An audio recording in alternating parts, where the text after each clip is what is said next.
인자가 믿음을 보겠느냐라는 제목으로 잠시 말씀을 나누고자 합니다. 오늘 주일밤 찬양 예배는 미랄 사랑의 음악회로 이렇게 모였습니다. 우리 매년 새해를 맞이하면서 미랄 심장재단과 뜻깊은 시간을 보내고 있습니다. 미랄 심장재단은 국내의 심장병 환자들에게 생명을 선물하고 있습니다. 올해도 귀한 사역을 감당하는 심장재단을 위해서, 미랄 심장재단을 위해서 기도하고 또 축복하는 시간이 되기를 바랍니다. 작년 미랄 심장재단은 사역이 한 3분의 1 정도 줄었다고 합니다. 올해도 올해는 작년보다 더 많은 분들에게 새 생명을 전달하는, 선물하는 그런 귀한 사역이 될 수 있도록 기도해 주시면 감사하겠습니다. 오늘 미랄 사랑의 음악회를 통해서 하나님의 은혜를 나누기를 바라고요. 특별히 오늘 사랑의 음악회를 인도하시는 우리 소울 자매님의 찬양과 간증을 통해서 큰 은혜를 받으실 수 있기를 바랍니다. 오늘 밤 함께 나누고자 하는 말씀은 예수님의 유명한 비유의 말씀입니다. 예수님께서 제자들에게 한 비유를 들려주었습니다. 아마도 제자들이 기도하지만 기도하는 가운데 크게 낙심한 모양입니다. 그래서 예수님께서는 비유를 통하여서 기도에 대해서 다시 한번 말씀해 주셨습니다. 어떤 도시에 한 재판장이 있었습니다. 이 재판장은 하나님을 두려워하지 않고 사람도 두려워하지 않는 재판장이었습니다. 어느 시대나 재판관들은 그 사이에 최상류층에 속하는 최고의 엘리트들이죠. 누구보다도 스마트하고 높은 간직과 지위에 있으니 누구를 두려워하며 누구를 무서워하겠습니까?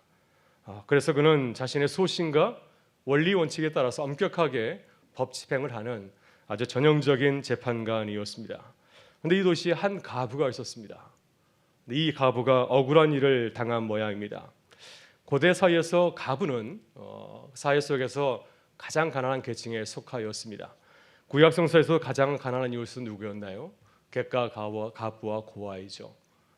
왜냐하면 이 세 그룹은 사회에서 자신을 보호할 수 있는 울타리가 없는 사람들이기 때문입니다. 특히 가부는 남편이 세상을 떠나면 그 순간 사회에서 급빈축으로 전락하게 됩니다. 눕기를 보게 되면 우리가 잘 아는 나오미, 룻이 등장하는데 그들은 가부였습니다. 나오미는 이제 남편과 함께 가정을 이루고 모압 지방에서 살고 있었는데 남편이 세상을 떠나게 되자 이제 그곳에 더 이상 살 수가 없어서 며느리 룻과 함께 고향 베들레헴으로 돌아오게 되었습니다. 그러나 아무런 재산도 없고 자신을 돌볼 가족이나 친척이 없었기 때문에 어떻게 삶을 살아가게 됩니까? 며느리 룻이 남의 밭에 가서 이삭 줍기로 하루하루를 생활하게 되었습니다. 이렇게 눕기는 가부들의 삶이 얼마나 힘들고 어려운지를 우리에게 잘 보여주고 있습니다. 근데 눕기를 보게 되면은 이제 보아스가 자신의 집에서 일하고 있는 하인들에게 이렇게 주의를 주는 장면이 있습니다. 보아스는 자신의 밭에 와서 이삭 줍게 하는 한 여인을 보게 되었고 그 여인이 가부라는 사실을 알게 되었습니다. 그래서 이제 룻에게 선대하라고 이렇게 당부를 하죠. 이삭을 많이 줘갈 수 있도록 이렇게 도움을 주라고 하고 또 이 여인에게 남정네로서 또 이러한 성적인 희롱을 하지 말라고 당부를 하였습니다. 오늘 본문 비유에 나오는 가부도 상당히 어려운 일을 당한 모양입니다. 고대 사회에서 가부는 남편 사후에 남편의 재산을 억울하게 빼앗기는 일이 아주 허다하였습니다. 또 주변의 남성들에게 성적인 희롱의 대상이 되기도 하였습니다. 우리나라도 고대에 이런 문화가 있지 않습니까? 보쌈 문화가 있습니다. 수절 가부를 몰래 데려다가 자신의 아내로 삼는 아주 폭력적인 그러한 납치 문화가 있었습니다. 오늘 본문에서 예수님은 가부가 어떤 일을 당했는지 자세히 말하고 있지는 않습니다. 그러나 누구나 알고 있는 가부가 당할 수 있는 그런 어려운 일을 염두에 두고 있는 것 같습니다. 이 가부는 이 문제를 가지고 재판관에 가서 호소를 하였습니다. 처음에는 들어주지 않았지만은 계속해서 가서 자신의 사정을 호소하게 되자 결국에는 이제 재판관이 마음이 변화해서 이렇게 들어주게 되었습니다. 4절 5절 보게 되면 재판관이 이렇게 말하고 있습니다. 내가 하나님을 두려워하지 않고 사람을 무시하나 이 가부가 나를 번거롭게 하니 내가 그 원한을 풀어주리라. 그렇지 않으면 늘 와서 나를 괴롭게 하리라. 그래서 이 여인의 사정이 딱해서 풀어준 것이 아니라 이 여인이 나를 귀찮게 했기 때문에 결국에는 이 여인의 소원을 들어주게 되었다고 하는 것입니다. 여러분, 이것이 주님이 들려주신 비유입니다. 주님께서 이 비유를 통해서 우리에게 당부하시는 것은 무엇인가요? 우리는 이렇게 생각합니다. 이 가부처럼 끈질기게 기도하면 하나님께서 우리의 기도를 들어주실 것이라고 말하고 있죠. 그래서 열심히 기도하자. 주님이 들어주실까지 열심히 기도하게 되면은 결국 주님께서 손을 들지 않을까 이렇게 말하곤 합니다. 그러나 이렇게 비유를 이해하면 그것은 반쯤 이해한 것이죠. 또 이렇게 생각하게 되면 그것은 하나님을 잘못 이해한 것이라 말할 수 있습니다. 마치 하나님을 불의한 재판관처럼 우리의 기도를 잘 들어주지 않는 분으로 생각할 수가 있습니다. 그리고 끈질기게 기도해야 철야를 해야 40일 금식 기도를 해야 우리의 기도를 들어주는 것처럼 하나님을 오해할 수가 있습니다. 그러나 이것은 잘못된 믿음이죠. 왜냐하면 하나님은 불의한 재판관 같이 나쁘신 그런 분이 전혀 아니시기 때문입니다. 여러분, 그렇다면 우리가 어떻게 기도해야 될까요? 기도할 때 우리가 무엇을 믿고 구해야 되겠습니까? 본문 8절을 보면 주님이 강조하시는 말씀이 나옵니다. 8절의 말씀입니다. 내가 너에게 이르노니 속히 그 원한을 풀어주시리라. 그러나 인자가 올 때 세상에서 믿음을 보겠느냐 하시니라. 예수님께서 우리에게 당부하신 것은 무엇이죠? 예수님께서 우리에게 기도할 때 당부하신 것은 바로 믿음입니다. 끈질기게 기도하는 것, 이것이 중요한 것이 아니라 믿음을 가지고 기도하는 것이 매우 중요하다고 하는 것입니다. 우리가 바른 믿음을 가지면 끈질기게 기도할 수가 있습니다. 그러나 바른 믿음을 갖지 못하면, 우리의 믿음이 온전하지 못하면 끈질기게 기도하지 못하죠. 또 끈질기게 기도한다 할지라도 우리의 믿음이 바르게 서 있지 않으면 중간에 포기하고 또 넘어질 수 있습니다. 그래서 기도의 핵심은 무엇인가요? 기도의 핵심은 끈질기게 기도하는 것이 아니라 바른 믿음을 가지는 것입니다. 온전한 믿음을 가지고서 기도하는 것이 기도의 핵심입니다. 예수님께서 끈질기게 기도한 가브를 통해서 강조하시는 것은 무엇인가요?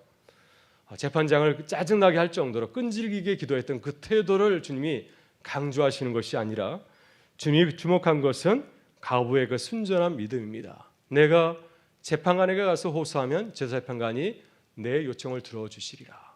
저 재판관이 지금까지 굉장히 잘 해주지 못한 사람이지만 내가 계속해서 나아가게 되면 결국에는 내 소청을 들어주실 것이다. 여러분, 이 믿음이 있었기 때문에 가브는 끈질기게 재판관에게 호소할 수 있었습니다. 여러분, 그렇다면 우리는 어떤 믿음을 가지고서 기도해야 되겠습니까? 우리는 이 비유를 잘 이해해야 됩니다. 잘못 이해하게 되면 하나님을 나쁜 분으로 오해할 수가 있습니다. 하나님을 불의한 재판관과 똑같은 분으로 오해할 수가 있습니다. 본문 7절에서 주님은 하나님이 전혀 다른 분이라고 말씀하고 있지 않습니까? 불의한 재판관과는 질이 다른, 전혀 다른 아주 좋은 성품의 하나님으로 소개를 하고 있습니다. 7절의 말씀입니다. 하물며 하나님께서 그 밤낮 부르짖는 택하신 자들의 원한을 풀어주지 아니하시겠느냐, 그들에게 오래 참으시겠느냐. 여러분, 예수님이 불의한 재판관을 비유로 말씀하신 것은 좋으신 하나님을 강조하기 위해서였습니다. 나쁜 비유를 통하여서 좋으신 하나님을 강조하기 위해서 하나님과는 가장 멀리 있는 한 사람을 택하여서 비유로 삼으신 것이죠. 불의한 재판관도 가브의 요청을 들어주시는데 하물며 좋으신 하나님은 어떠하겠습니까? 당연히 우리의 기도를 들으시고 응답하시는 분이시죠. 우리가 끈질기게 기도해야 들어주시는 그런 분이 전혀 아니십니다. 우리가 구하기도 전에 우리의 모든 것을 아시고 우리가 기도하기도 전에 우리에게 선하신 것을 베푸시는 참 좋으신 분이라고 주님은 말씀하고 있습니다. 여러분, 이러한 믿음을 가지고 있을 때 우리는 기뻐하며 감사하며 주 앞에 나가서 기도할 수 있지 않겠습니까? 여러분, 새해에는 하나님을 바로 알고 기쁘게 기도하는 교회가 될 수 있기를 주의 이름으로 축원합니다. 여러분, 저는 미랄 심장 재단을 생각할 때마다 큰 감동이 됩니다. 왜냐하면 이 사역은 믿음이 없이는 불가능하기 때문이죠. 미랄 심장 재단은 믿음을 가지고 사역을 감당하고 있습니다. 하나님께서 우리를 도우시리라. 하나님께서 저 영혼에게, 저 어린 생명에게 새 생명을 선물해 주실 것이다. 이 믿음을 가지고서 사역하기 때문에 이 귀한 사역을 감당하고 있는 줄 믿습니다. 이 사역을 통해서 수많은 사람들에게 새 생명을 전하지 않습니까? 또 그 과정에서 하나님을 전혀 모르는 자들에게 하나님의 사랑과 복음을 증거하는 귀한 사역을 감당하고 있습니다. 여러분, 이 시간 미랄 심장 재단을 위해서 기도하고 축복할 수 있기를 원합니다. 예수님께서 이렇게 말씀하셨습니다.